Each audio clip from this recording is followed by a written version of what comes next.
Right now, while you're watching this video, you're probably doing something that's quietly destroying your English. You're not even aware of it. You do it every single time you try to speak, every time you try to respond, every time you try to think. You're translating in your head. And that one habit is the reason you feel slow, sound unnatural, and freeze at the worst possible moments. I'm Adam, and today on Practice English with Adam, I'm going to show you exactly how to stop this habit. By the end of this video, you will understand why translating slows you down at the brain level. You'll know the exact method to bypass it, and you'll walk away with a daily practice you can start tonight. And I want to say something important before we begin. If you've been studying English for years and you still feel like something is stuck, like your brain just won't switch into English mode fast enough, that's not a talent problem. That's a training problem. You were never taught to think in English. You were taught to convert, to translate, to decode. And today, we fix that. Here's what we're covering today. 1. Why your brain defaults to translation and why it's so hard to stop. 2. The thinking switch, how to flip from translation mode to English first mode. 3. The 4 practical techniques I use with my students to rewire this habit fast. And 4. The one exercise that ties it all together. The one that my students say changed everything for them. We're going deep today, so let's get into it. Let me ask you something. When you were a child, learning your first language, did anyone ever teach you grammar rules? No. You just heard things, you repeated them, you used them, and over time, they became automatic. But English? You learned it completely differently. Someone put a word on the board, wrote the translation next to it, and said, "Remember this." Apple means this. I am happy means that, over and over, for years. So what did your brain learn to do? It learned to find the English word by first going through your native language. Your brain built a bridge, native language, then English, every single time.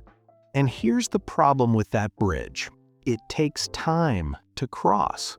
Every word, every sentence, cross the bridge, find the translation, come back, say it. And in a real conversation, that bridge is too slow. But here's the good news. The bridge is not permanent. It's not hardwired. It's just a habit. And habits can be replaced. The question is, what do you replace it with? That's what I call the thinking switch. The thinking switch is not complicated, but most people never do it because nobody ever told them it was possible. Here's the idea. Right now, when you think in your language. Then you convert to English. The switch means this. You start thinking in English before you speak, before you write, before you respond. I know what you're thinking. Adam, that's impossible. I can't just think in a language I'm still learning. And I hear that. But let me show you how it actually works. Think about the word coffee. What happened in your brain just now? Did you translate it? Did you go, coffee means, and then look up the image? No, you probably just saw it, smelled it even. The word triggered the thing directly. No translation needed. That's the switch. That's what fluency feels like. Not word to translate to meaning, but word to meaning, direct, instant. And you already have this for some words. Yes, no, hello, thank you, I'm fine. You don't translate those, They just come out. The goal is to expand that, to build more and more words and phrases that live directly in English, with no bridge, no detour, no delay. And here's how you do it. 4 techniques. Let's go. Technique 1. Learn words in context, not in translation. Most students learn vocabulary like this. Frustrated equals whatever your word for frustrated is in your language. That's a translation pair, and every time you hear frustrated, your brain has to make that trip back to your language to understand it. Instead, try this. Learn frustrated like this. I feel frustrated when I study hard but don't see results. Now, frustrated has a home in English. It lives in a situation, in a feeling, in your experience. No translation needed. When you learn words inside sentences, inside real situations, your brain stores them differently, not as translations, as experiences. And experiences are instant. Translations are slow. That's what takes us to the next step. Think in English for 2 minutes a day. This is simple, but almost nobody does it. Pick any moment in your day, and for 2 minutes, narrate your thoughts in English. Not out loud if you don't want to, just in your head. I'm walking to the kitchen. I'm going to make tea. It's cold today. I should wear a jacket later. Simple, imperfect, but powerful. Why does this work? Because you're training your brain to generate English without a trigger from the outside. You're not responding to someone. You're not translating a textbook. You're just thinking in English.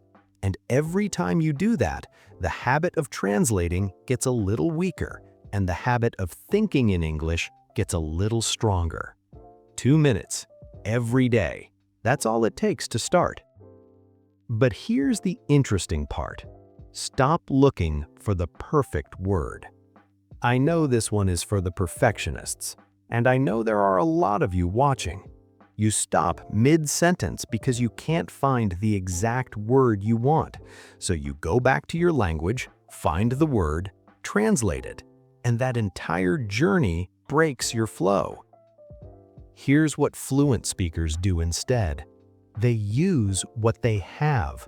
They don't know the word, they describe it. It's like a machine that makes the air cold, for summer. They don't remember a phrase, they go around it. I'm not sure how to say this exactly, but basically, they make a mistake, they keep going. Fluency is not about knowing every word. It's about never stopping. The moment you stay in English, even with the wrong word, you are being fluent. Now comes the real game changer. This one sounds strange, but stay with me. Most people, when they want to say something, ask themselves, how do I say this word in English? But the word is already in their native language, so the question itself forces you to translate. Instead, ask yourself, what English words fit this situation? It's a small change, but it flips the direction of your thinking. Instead of starting in your language and moving to English, you start in the situation and reach for English directly.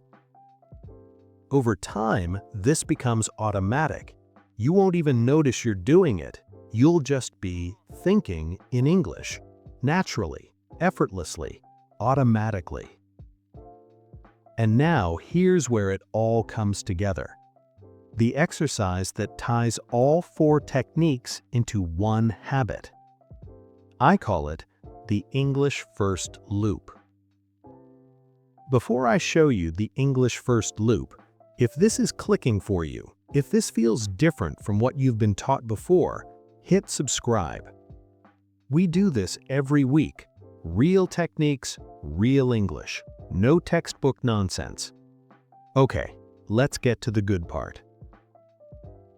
The English First Loop. This is a 5-minute daily practice that combines everything we talked about today. Here's how it works.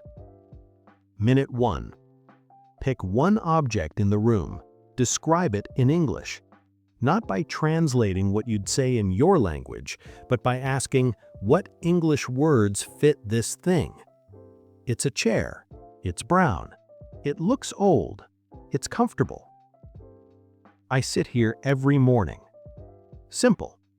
Don't stop for the perfect word. Just keep the English flowing. Minute 2. Describe what you're feeling right now. In English. No translation. I feel a little tired. I had a long day. I'm a bit stressed about tomorrow, but also excited about the weekend. You are connecting emotions directly to English words. This is how native speakers experience language, not as translation, as feeling. Minute 3. Tell yourself one thing you did today, past tense, in English. I woke up late. I had coffee. I went to work. My colleague asked me something and I wasn't sure how to answer. You're using English to process your actual life, not to pass a test, not to complete an exercise, to think. Minute 4. Ask yourself one question in English and answer it out loud. What do I want to do this weekend? What's something I've been putting off? What do I actually enjoy doing? Answer it in English, imperfectly, honestly, directly. Minute 5. Read one sentence from anything, a book, a news article, a caption. Read it in English and feel it. Don't translate it. Ask yourself, what is the situation here? What is the emotion? What does this mean in life, not in words? 5 minutes. That's the English First Loop. And when you do this every day, something begins to happen. The bridge gets shorter, then it gets slower, then one day you don't use it at all. You just think in English. You just respond in English. You just are in English. And that is the shift. That is what fluency actually feels like. Not perfect grammar, not a massive vocabulary, just no delay. You think it, you say it, done. Let's bring it all home. Today, you learned why your brain defaults to translation. It was trained to, by years of word-for-word learning, but that's not how real fluency works. You learned about the thinking switch, the idea that fluency means connecting words directly to meaning, not to their translation. You got 4 techniques to start making that switch. 1. Learn words in context, not in translation. 2. Think in English for 2 minutes a day. 3. Stop chasing the perfect word. Use what you have. 4. Ask what English words fit, not how to translate. And you have the English First Loop. 5 minutes, every day, starting tonight. I want you to do something right now. Before you close this video, before you go back to your day, say one sentence out loud in English. Right now. It doesn't have to be smart. It doesn't have to be correct. It just has to come directly from you in English. No translation, no bridge, just you. That is the first step, and the first step is everything. That was all for today's episode. Keep practicing. I'll see you in the next one.